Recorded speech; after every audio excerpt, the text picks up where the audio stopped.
never gonna make it. You're not good enough. There's a million other people with the same stuff. You really think you're different? Man, you must be kidding. Think you're gonna hit it, but you just don't get it. It's impossible. It's not probable. You're irresponsible. Too many obstacles. You gotta stop it, yo. You gotta take it slow. You can't be a pro. Don't waste your time no more. Who the are you to tell me what to do? I don't give a if you say you disapprove. I'm gonna make my move. I'm gonna make it soon, and I'll do it cause it's what I wanna do. Cause all these opinions and all these positions, they come in millions. They blocking your vision, but no, you can't listen. That shit is all fiction. Cause you hold the power as long as you're driven.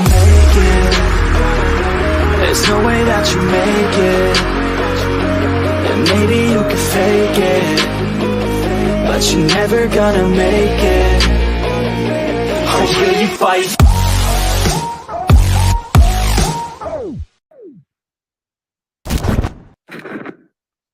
Hello and welcome to Game Day from the UK, another Miami Heat UK live pre-game streaming show, here to preview tonight's game, Game 5 against the Atlanta Hawks. Let's introduce the cast. Now let's start with Glenn Smith. There's always a 50-50 chance whether we can hear Glenn. I'm going to unmute you. Let's see if we can hear you. Hello. Glenn, we can hear you. Mission success, boys. It's done. Look, I mean, that's already a great start for the Heat tonight. It's great to be back, lads. I hope you're all well. On the first attempt, yeah, we are really good, and it's great to have you back, mate. Thank you very much for joining. Ollie Rahimi, how are you, sir? I'm very good, mate. I'm very good. I'm glad to be back. I'm enjoying the playoffs so far, so I can't complain. The playoffs have been awesome so far, especially from a Miami Heat perspective so far, of course. One little blip. But let's obviously reflect on, of course, the last game out. A resounding 110-86 win, blowout win for the Heat. And to be honest, it didn't even feel like that was almost complimentary to the Hawks. It felt like it was wider than that. Guys, we're going to get onto Jimmy Butler, of course, the star of the show again. We're going to get onto Victor Oladipo, made a real impact. But Glenn, let's start with you. I want to talk about PJ Tucker again because, you know, we said on the last game when we previewed that win how crucial he was to that performance, how brilliant he was, that he was made for these moments, how this was why he was brought in to this Miami Heat team. But it seems like every game that goes by in the playoffs, he has his best game for the Miami Heat. And 14 points, 8 rebounds, 3 assists. That doesn't even paint the story. It was his impact on both ends, keeping Trae Young locked up mainly. What have you made of PJ Tucker's performance so far in these 5 games and his impact overall? I think when he first came in, I think there were a lot of people who were maybe a bit skeptical age-wise. And I think from a Heat perspective, I think we were probably a little bit ignorant of how deep the Bucks team went because we just were a bit upset that we got swept. And probably overlooked what he could bring into the team. And he's really proven these are the situations he's made for. He comes in, he's had a great regular season anyway, and as you say, continues to improve, shows why he's in the starting lineup at his age, still fighting hard, guards anyone on a switch. He's really been the backbone of our defense. And on offense, obviously, he's a lethal three-point shooter still, so... Yeah, absolutely, and it's good to see that come back because he was brilliant in the regular season, and then that started to fade away. But it's definitely back now. And you make a good point there about his age and maybe the contract, and people maybe raised a few eyebrows. Ollie, at the moment, if anything, he's been underpaid, isn't he? If he comes back next year, the Heat might have to look at a bigger contract there. I'm not sure what the situation is, whether he's a free agent, whether he's got a player option. I can't remember what it is now. But at the moment, that $7.5 million seems like an underpay. Yeah, I think so. Again, I'm like you. I don't know what the situation is with his contract. I don't know if there's a player option on it or not. I think if there's a team option, the answer's pretty simple. They're gonna go ahead with that. But with the player option, I don't know because he does probably deserve more money. He is a really good value contract for what he brings.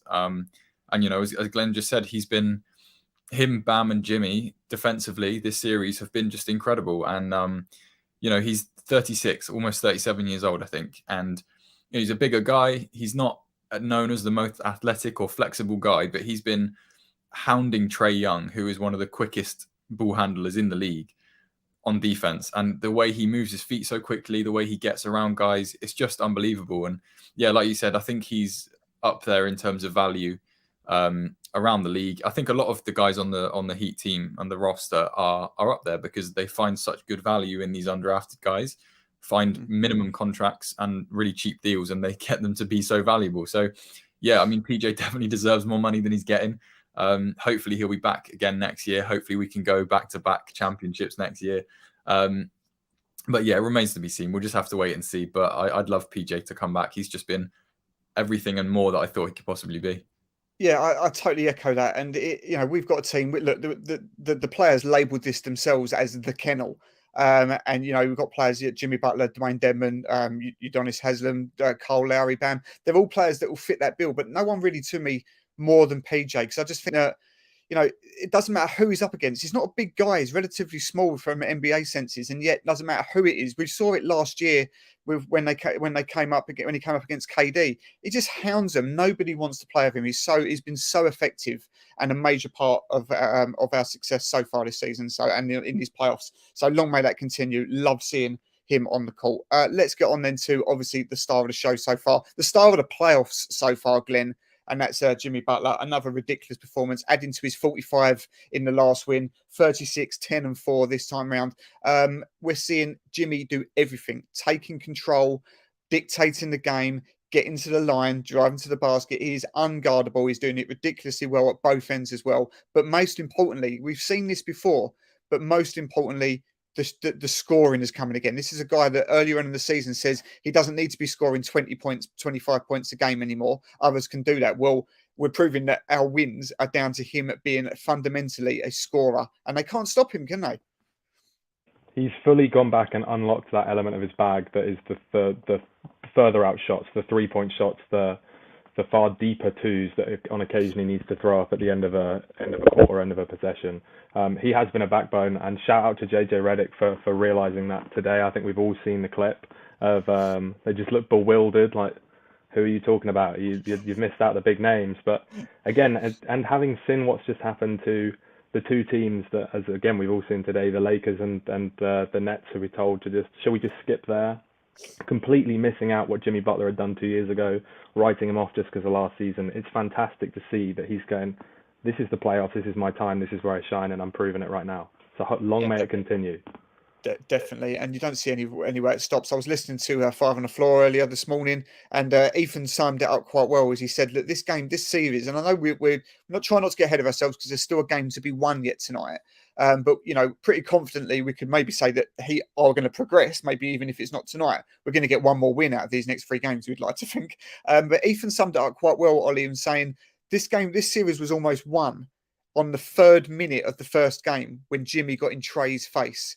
And it was like, that was a real fundamental thing. It's like, you're in hell now. You're not going to get out. You're not going to be able to do your thing. And Jimmy Butler, again, like we said about PJ Tucker, Trae Young has had 1 game where he had production. The rest, 10-point game, didn't play in the 4th quarter.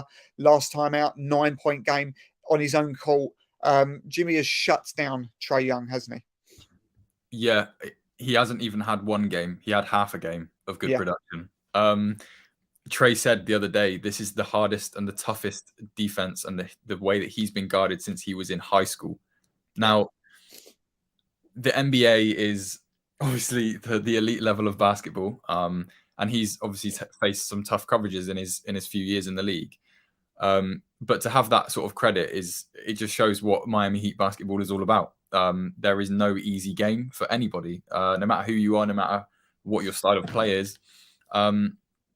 And I think for Trey, obviously he had that series or that playoff run last year where they got to the Eastern Conference Finals, and then they obviously matched up with the eventual champion in the Bucks.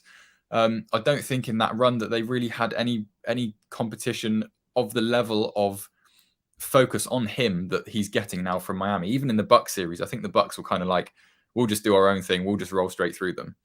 And obviously he had that beef with the Knicks and everything, but he hasn't faced anything like he's facing now.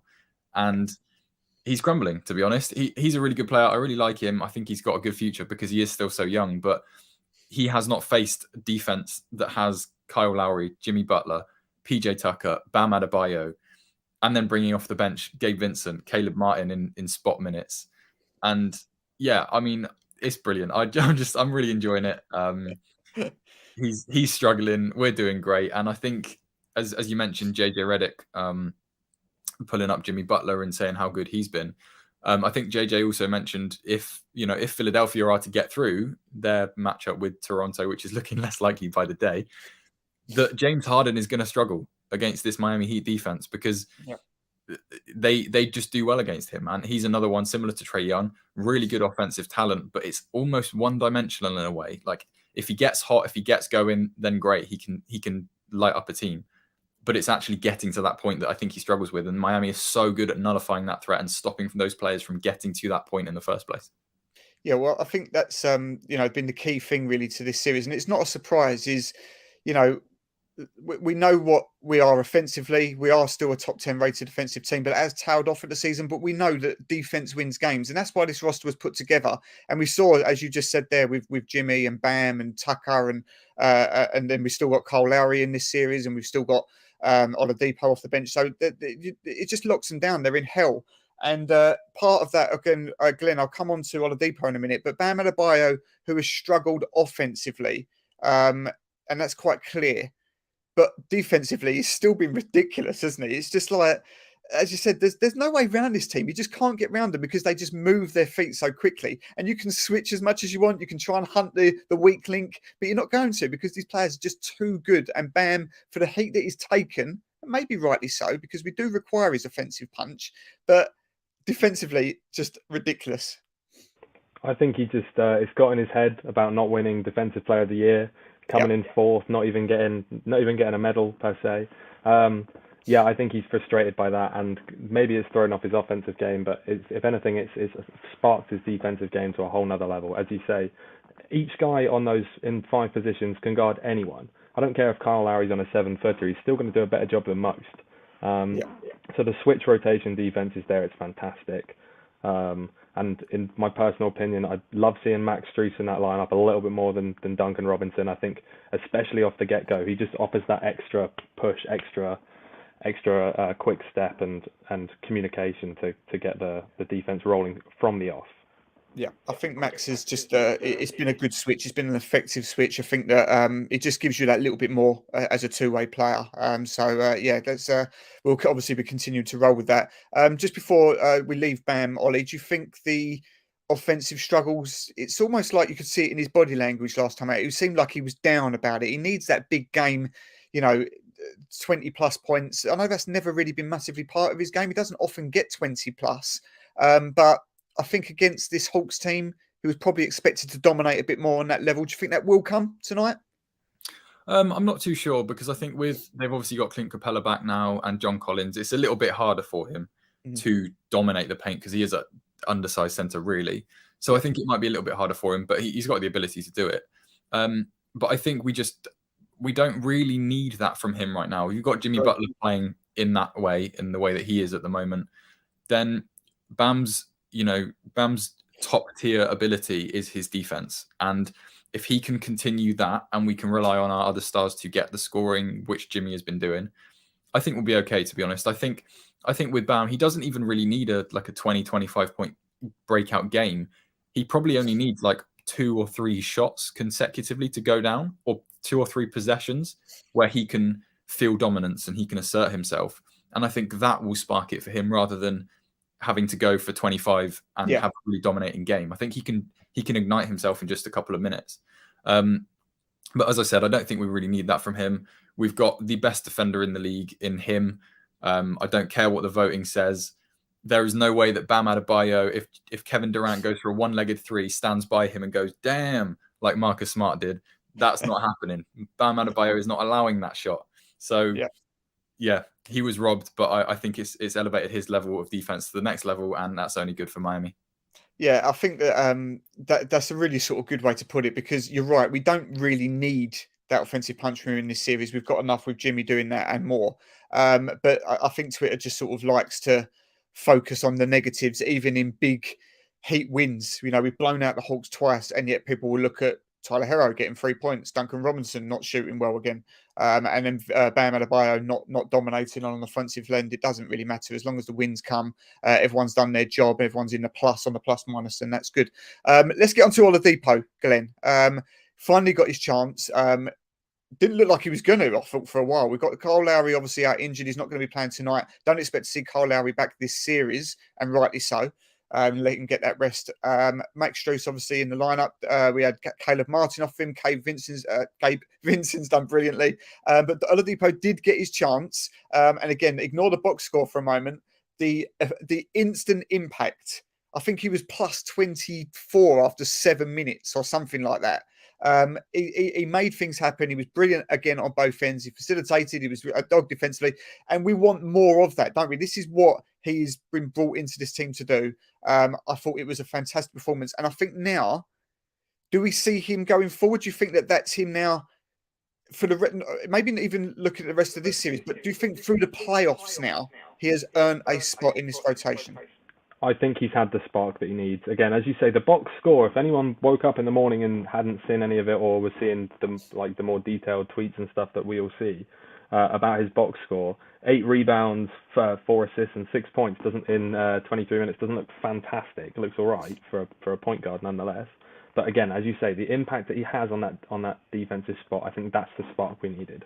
And that will hopefully get Spo looking at, yeah, cool. I think he's ready to go. He's starting to earn his minutes, and again, he should get another great chance tonight to put on a show and prove why. You know what? Maybe I should pick Gabe to the second in and see how he goes from there. Yeah, I think that Spo got very frosty, didn't he, in his press conference when he was after the game to talk about don't look at box scores, ignore anything to do with statistics, just look at the impact they had. And it was so instant. It was incredible. I mean, the crowd wanted him in. You could see that even in State Farm Arena, the crowd was urging for him to come in. Ollie, same sort of question to you. I think he will get his chance tonight again because obviously we've got no Kyle. But going forward now, is it going to be situational? I mean, Spo's saying that this is a 15-man rotation, even in the playoffs. Do you believe him? Do you think that Victor is going to continue to get chances throughout the next series and beyond? I think, yeah, it's situational, I think. First of all, there is no other team in the NBA that can go this deep in the playoffs. And there is 100%. definitely no coach in the playoffs at the moment that has that level of trust in his 10th, 11th, 12th guy to go that deep. I don't think it will be 15, to be honest. I think it will probably be, we'll see 10 players max, maybe 11, that will rotate in. Obviously, it'll be probably 8 or 9 a game. But there will be a sort of 10 or 11 of them that we'll see regularly. With Oladipo and Gabe, I think they both offer similar qualities, but in a very different way, if that makes sense. And obviously with Kyle out, they can both demonstrate those qualities as much as they want to, really, tonight especially. If it is just that one game and then we're waiting until the Philly-Toronto series gets done with, then they've both got to put on a show tonight. But I think going forward, Oladipo, he's got maybe that one leg up on Vincent in terms of NBA experience, playoff experience that Gabe is kind of limited in. He's slightly more explosive as well, if that can come back into his game. But then Gabe has the fit that he's had all through the season. He's really worked with these guys and spent a lot of minutes on the court with these guys and building up that trust and chemistry, which maybe Oladipo's lacking in just because of the fact that he's missed so much basketball. So I think everyone, you could say, other than the 5 starters and probably Tyler, I'd say that's it, to be honest. And everyone is fighting for their minutes. And I would include Duncan in that as well. I think everyone will be fighting for their minutes going forward. But it's a blessing, really. It's a good headache to have for Coach Bolsterer. So, yeah, man, I think we're doing well. And it's a good problem to have. I'm not complaining. Absolutely, it is a good problem to have. I mean, the thing is as well is everyone's taking their chance. I know Duncan Robinson, for example, you just mentioned him at the end there. He struggled the last 2 games. I mean, he's barely played. I think he had about 7 minutes, 6 minutes, and then 8 minutes the last 2 games. But game 1, he won that game for us. 8 threes. So it's showing everybody that's coming. We've seen Victor Oladipo come in, do really well. Gabe Vincent's got in, next man up because Lowry's out. It's done brilliantly. Caleb Martins came in, shown us some good minutes. It's just been like a fantastic squad effort, and I think that's to be acknowledged. And I think he'll have another big game tonight because he's going to get his chance throughout this series, and hopefully it gets wrapped up tonight. Let's come on to some predictions then, guys. Obviously, Game 5 tonight, the Heat will really want to get this done tonight because that is more and more rest for Kyle Lowry. I think, as I said, I don't think he'll play this rest of this series anyway. But Game 1 of round 2, guys, is Monday, regardless of what happens with the other game. So we're hoping that goes all the way to 7, so they don't get much rest. But let's try and get this wrapped up tonight. I think it'll be big. The FTX Arena will be absolutely buzzing. Let's get some predictions. Glenn, what do you think tonight? I think it's going to be a naggy game. I think they're going to try and pull one in, despite that I think they've got a few losses as well on the injury front. But I think 15 points, and I'd love to see Oladipo go for a low-scoring triple-double, like a little 10, 10, and 12. That'd be awesome. That'd be absolutely awesome. I love that. Ollie, what do you think? Yeah, I think it's going to be a win as well. I think I'd like to see Vic do some work. I think he'll get a 20 point game tonight, maybe. Another big night for Jimmy, as he has been. It's going to be a game of runs, as it has been the whole series. So I think Heat by 10, Heat in 5, bring on Toronto. 100%. I think tonight, look, the Hawks are going to have to play hard because it's their season on the line. But I think that this game, if we get off to a fast start, I think this game could get out of hand. I think it could be a blowout again. We'll see. I think that we will see Vic again tonight. I think we'll get probably 20 minutes out of him. I'm not really bothered about his score performance again. If his impact can be good, then he's just always he's doing is making his case for the next round and beyond. But I'm going for a blowout Heat win tonight. Let's say Heat by 18. That's I'm confident. I think this is going to be big. But it all comes down to that start. What we don't want to do is let Atlanta get hot early and have to try and dig it back because the crowd might start getting nervous. But I don't see that happening. I think the Heat house will be bumping tonight. And let's get some rest ahead of round 2. Midnight tip tonight, guys. Let's get it wrapped up. Follow us at the Miami Heat UK. I'll be there. Thanks to all the new followers as well. We've had a bit of an influx of new followers. The timeline's been really bouncing recently, which shows it's playoff time. Loads of interactions. So that's been great. So thank you, everybody, so much for following. We'll be there tonight, of course. And subscribe to Miami Heat UK TV. Obviously, this is where we do our game day from the UK every single game night where we can. So please subscribe. Help support us. Guys, until next time, hopefully we'll be talking in round 2. Take it easy, guys. Enjoy the game.